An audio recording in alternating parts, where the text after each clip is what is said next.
برکت کا ایک بہت بڑا ذریعہ شکر ہے. ارشاد فرمایا لَإِن شَكَرْتُمْ لَأَزِيدَنَّكُمْ، اگر تم شکر کرو گے وہ تمہیں اور زیادہ عطا کرے گا. اور اگر تم شکر نہیں کرو گے وَلَئِن كَفَرْتُمْ، کفران نعمت کرو گے، ان عذابی لشدید، تو پھر میرا عذاب بڑا سخت ہے. رزق کے اضافے کا ایک اور بہت بڑا سبب انفاق فی سبیل اللہ ہے. اللہ فرماتا ہے جو تم خرچ کرتے ہو تو جو چیز تم نے نکال دی اس کی جگہ اللہ تمہیں اور عطا کر دیتا ہے. بعض اوقات ہمارا یہ ہوتا ہے کہ کوئی آدمی مالی بحران میں آ گیا تو وہ کرتا کیا ہے کہ جو راہ خدا میں دینے کا کھاتا تھا پہلے اسے کلوز کرتا ہے. یہ فلاں مدرسے کو دیتے ہو یہ بھی بند کر دو، یہ مسجد کو دیتے ہو یہ بھی بند کر دو، یہ فلاں غریب کو دیتے ہو یہ بھی بند کرو، حالات ٹائٹ ہو گئے ہیں. لیکن 5 گاڑیاں ہیں تو 2 گاڑیوں پہ گزارا کر لیا جائے، پیٹرول بچے، یہ نہیں ہو سکتا. گھر کے لچھن وہی ہیں لیکن بند کہاں سے کیا؟ جہاں سے رزق آنا تھا. ہمیں تو یہ حکم دیا ہے جب رزق تنگ ہونے لگے صدقہ دے کے رب سے کاروبار کر لو، صدقے سے تمہارے رزق میں اضافہ ہوگا.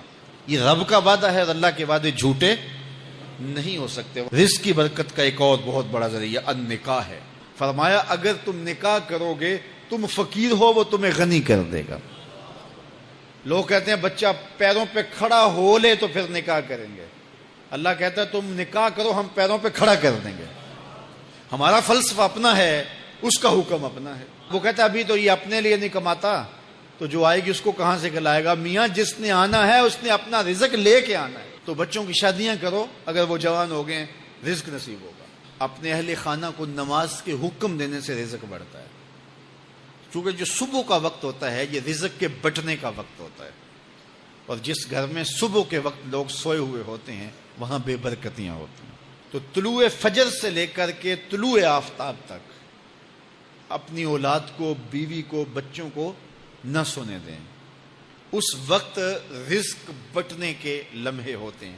کثیر دعائیں مانگیں، تلاوت کلام مجید پڑھیں، اور نماز فجر مرد حضرات مسجدوں میں جا کے باجماعت ادا کریں، اور گھروں میں جو ہے وہ بیٹیاں بہنیں مصلے بچھا لیں تو اللہ کی رحمتوں کا نزول ہوگا. اب ایک حدیث میں رزق کے اضافے کا ایک اور نسخہ ارشاد کیا گیا. میرے حضور نے فرمایا جو شخص یہ چاہتا ہے کہ اس کے رزق میں برکتیں ہو اور اس کی عمر میں اضافہ ہو تو وہ اپنے رشتہ داروں کے ساتھ سلوک اچھا کرے.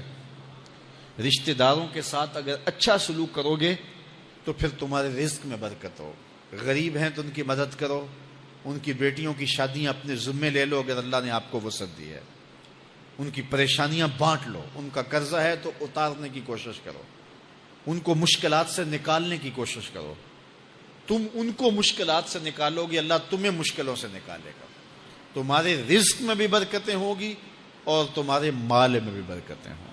فرمایا بہتر صدقہ وہ ہے جو ناراض غریب رشتہ دار کو دیا جائے. اگر وہ پھنس گیا ہے، مجبور ہے، ناراض ہے، تو اس کو اگر دیں گے تمہارا نفس اس میں شامل نہیں ہوگا. تو یہ افضل صدقہ ہے جو ہر صورت میں قبول ہی قبول ہے. رزق کے اضافے کا ایک اور سبب الاحسان الی الضعفاء، جو کمزور لوگ ہیں ان کے ساتھ اس نے سلوک کرنا.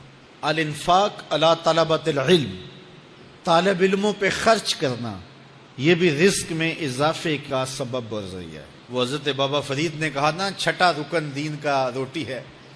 گھر میں کچھ نہ ہو تو پھر نہ نماز اور نہ ہی دیگر امور کی لذت آتی ہے. تو یہ رزق فراواں اور وسیع اور مبارک نصیب کر دے اللہ. تو اس کے لیے ایک اور وظیفہ میں دیتا ہوں، اور وہ یہ کہ مغرب کے بعد 21 مرتبہ سورۃ الکوثر پڑھ لیں، کثرت ہو جائے گی انشاءاللہ. اول خدوشی پڑھ لیں، 5-7 منٹ لگتے ہوں گے. تو سورہ کوثر 21 مرتبہ روزانہ مغرب کی نماز کے بعد پڑھیں. اور اگر بہت زیادہ مسائل ہیں تو ہر نماز کے بعد پڑھ لیں. تو انشاءاللہ آپ دیکھیں گے کہ گھر میں برکتیں اترتی محسوس ہوں گی، انوار کا نزول ہوتے محسوس کریں گے. تو یہ وہ رزق کے اسباب ہیں، اگر ہم اختیار کر لیں تو ہم اللہ کی خاص رحمتوں کے حقدار ہوں گے. اللہ ہم سب کو رزق حلال، رزق وسیع، رزق سہل، رزق مبارک، رزق فراواں نصیب فرمائے.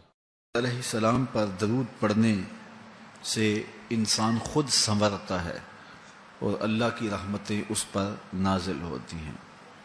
علماء نے لکھا ہے کہ درود اللہ کی بارگاہ میں ایک دعا ہے جو اللہ کی بارگاہ میں عرض کی جاتی ہے، اے اللہ نبی رحمت صلی اللہ علیہ وآلہ وسلم پر رحمتوں کا نزول کر۔ تو کوئی یہ دعا مانگے کہ اے اللہ اپنے نبی پر رحمتوں کا نزول کر، تو کیا اللہ تعالیٰ اس کی یہ دعا قبول نہیں کرے گا؟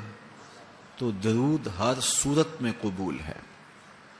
تو اس کا جو فائدہ ہوا کہ جس نے ایک مرتبہ حضور کے لیے اللہ کی بارگاہ سے رحمتوں کی دعا مانگی، تو اس کے مانگنے سے محبوب علیہ السلام پر کتنی رحمتوں کا نزول ہوا وہ تو اللہ جانتا ہے، یا جس محبوب کریم پہ نزول رحمات ہوتا ہے وہ جانتے ہیں، لیکن جو ہاتھ اٹھا کے دعا مانگے، جو ہاتھ باندھ کے درود پڑھے، ایک مرتبہ درود پڑھنے سے اللہ کی 10 رحمتیں اس پر نازل ہوتی ہیں۔ تو جو مسلسل درود پڑھے جا رہا ہے تو پھر رحمت کی برسات ہوتی ہے اس کے اوپر۔ رسول کریم صلی اللہ علیہ وآلہ وسلم نے ارشاد فرمایا، تم جہاں بھی ہو میرے اوپر درود پڑھو، تم جہاں بھی درود پڑھتے ہو وہ میرے تک پہنچتا ہے۔ صبح پڑھو، شام پڑھو، دوپہر پڑھو، دن کو پڑھو، رات کو پڑھو، نماز سے پہلے پڑھو، نماز کے بعد پڑھو، محفل کے آغاز میں پڑھو، محفل کے دوران پڑھو، محفل کے اختتام پہ پڑھو، مسجد میں پڑھو، گھر میں پڑھو، جہاں بھی میرے اوپر درود پڑھو گے، جیسے بھی میرے اوپر درود پڑھو گے، فرمایا میرے تک پہنچتا ہے۔ ہر شخص یہ چاہتا ہے کہ میں حضور کی قربت پاؤں، حضور کا قرب مجھے ملے، اور اگر کسی کے سینے میں یہ آرزو نہیں ہے تو اس کے سینے میں دھڑکنے والا دل کسی مومن کا دل ہی نہیں ہے۔